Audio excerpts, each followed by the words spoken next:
Happy Monday. What do we got going on today? The Cass and DME and Key came back for Sepang. They were unable to finish the coating. They want to try it here in-house tomorrow. So we're going to have them either remote in or just come up here and work with us and try to get that thing flashed.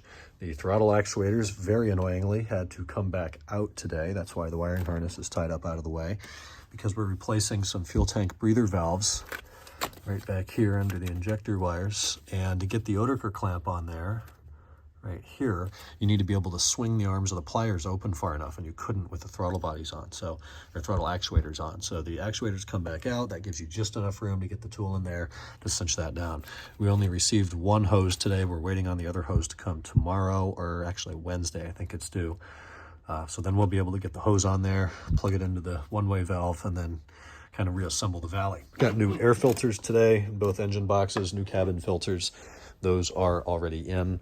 Once I got the Cass back, that kind of gives me access to the rest of the vehicle modules. So I went through DSC, Combi, the cluster, iDrive, body module, light module. I just went through everything. I'm pretty sure we're coded to manual now. The DME's the big missing item right now, so we'll get to that hopefully tomorrow. If that doesn't work, I don't know what to tell the customer. Hey, your DME won't take us software, right? We're going to have to buy a new one. That'll cost a fortune. And then the hardest thing today was replacing the two return hoses that go out of the back of the plenum. They are those two hoses right there. It looks easy from here, but they snake down the back of the engine, run in between a coolant line and the block, and then plug into two of these, I assume, check valves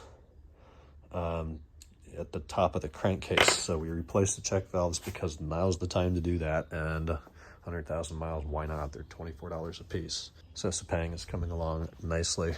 F10's chilling. The red car went over for a SMOG check today, and it passed, which I am very, very, very happy about. This DME has a little tune, a little secret, and it's undetected, which is wonderful. So we have completely legal, nothing to worry about, but we have a SMOG ready, SMOG passed Tennessee car, ex-Tennessee car, that will soon be wearing lovely California license plates as the owner has moved to the Golden State. So with that, we're waiting on this seal with no ETA. I do have a couple used ones that I might be able to rob a left side and pop that on just to improve that look. And then the headlights were originally due late April. Now they're saying late May. I'm not going to complain because they are still coming allegedly, and that's what matters. The 530 now has 3 of its 4 window regulators replaced. It has all 4 door lock actuators replaced. We had a burnt out bulb in the instrument cluster. That's been replaced. The cluster bezel is destroyed and needs to be replaced. So I'm going to be ordering that. Doors are back together, glued, new clips and everything. That seal is, I grabbed it to see how loose it was and just popped. The whole thing came right out. So I got approval to replace the windshield gasket, rear windshield gasket. We got to figure out why the brake light's on. Probably the sensor got ripped out, or it just needs pads. It can use some kidney grills. And then that roof rail over there is pulling up. So still definitely work to do on this 530. Then we got a new car in today. This is a May 2003. It's 106 cars shy of the end of production. May 2003 jet black M5 with a black Sport 05 SW interior. Completely loaded. Every single factory available option except the phone. It doesn't have the phone, thank God. But it's got everything else, 163,000 miles. It is in good condition. It's here for the opportunity to be put into better condition. We're going to be doing a minimum of the fuel filter, which I've already done. The center support bearing, which 9 times out of 10 turns into a flex disc, CV joint, exhaust mounts, shifter carrier rebuild, kind of anything that happens when you take all of this down. I told the customer, like, you open the can of worms. When you open the can of worms, the worms come out. You have to pick them all up, kill them one by one, and put them back in the can. It's how it works. So we'll start with that tomorrow. Pull the exhaust down. We're doing O2 sensors, which will be easier on the ground, easier to torque, stuff like that. Anthracite went over today to have its tires replaced. Isn't this nice? We can use storage space out here now. So it's got new Michelin Pilot Sport, what do they call it? Pilot Sport 4S, not Pilot 4S, on all 4 points. We'll have to get those wheels cleaned up. Actually, screw it. This whole car is going to the detailer. It's going to get paint corrected and polished. We got to get the rest of this tint off of here and replaced. I believe the owner is out in Hawaii, so communication right now has been a little tricky. I don't remember what I filmed on this thing last week. It's the caramel car with just beautiful condition seats. There's like one little gouge on the driver's seat that was there when we got the car, but that's it. I'm going to put these up overnight just so they don't get any creases in them, and obviously these cars are moving inside tonight as I finish this clip. So I can't wait to see this thing as it comes back from Kevin's place. It's going to look amazing. This got cleaned up today, got a bath, a little wipe down. It's black again. It is past smog and is ready for pickup, which I'm expecting to be this week. I'll have to message the owner and see if that's still the plan. And then he's going to bring a few goodies when he picks up the car. For example, he's replacing this steering wheel. This is the Steinway black wood trim, whatever, but it's peeling. He found the last brand new one in the world, so this is going to have a brand new Steinway BMW individual Steinway steering wheel.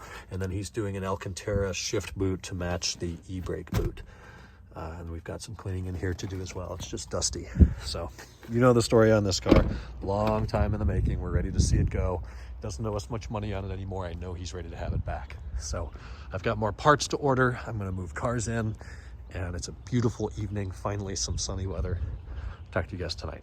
'Twas pasta night here in San Diego tonight. So penne with the tomato basil sauce. We had fresh garlic bread from the grocery store. A little bit of Chardonnay. It was a really nice dinner. Hung out with Mike and my dad afterwards, put together a hookah bowl. That has been a couple of years. No, not a couple of years. It's been probably 4 or 5 months since we've done that, so that was cool. 11:40, late night, going to bed. So the dealership that I buy parts from, Work Brains back, here in Escondido, has changed hands. The ownership has changed hands, and that means that I can't order parts online for the next week as the systems update and the website changes and payment methods change and all that shit. So now I have to put together a list of the parts I want to order on some sort of paper, or write it in a notes app, or text it to myself or whatever, and take that in the morning, give them that list, and have them make that order. So not quite as efficient. I can't monitor the orders online. It's going to be a little annoying for the next week. So that starts tomorrow. In the meantime, I'm driving the E60, so the emissions readiness, whatever, comes online and we can get it smogged. It's due for smog in May. I'm thinking a few days back and forth to the shop will do that. It's a pleasure to drive again. My biggest complaint is something that finally, after 15 years, the E39 has done very well, thanks to the guys at Blue Bus. There isn't a Blue Bus for the E60. This car is immensely more complicated. I have Sirius XM, that works. We have a CD player, I'm not gonna use that. We have FM, that's awful. The auxiliary input I could retrofit, but they sound so bad. I don't know why they're really bad. Really what I need is just a Bluetooth line directly to the amplifier or the head unit, or however it works in this car. I don't know as much about the iDrive system or the mask system as I do the E39 system. So maybe I'll talk to Ted and see if he knows anything about this generation car. I know it would be a popular sell. There's a lot of E60s, E90s out there that would definitely benefit from this. Yes, we can retrofit CIC. We can do factory Bluetooth. It's antiquated. The F10 Bluetooth isn't that good, so it can't be very good in the E60 either. Shouldn't complain. The V10 is sound enough. Productive day today, all in all. I feel good about it. We got a lot done. There's a lot more to go. The rest of this week, I have a lot of work order writing to do on that black car, figure out exactly what the work scope is, dig into it, see what the driveline needs, get the approvals from the customer, move on, stuff like that. I'm going to bed. It's late. I'm tired. Talk tomorrow, Tuesday. Good night.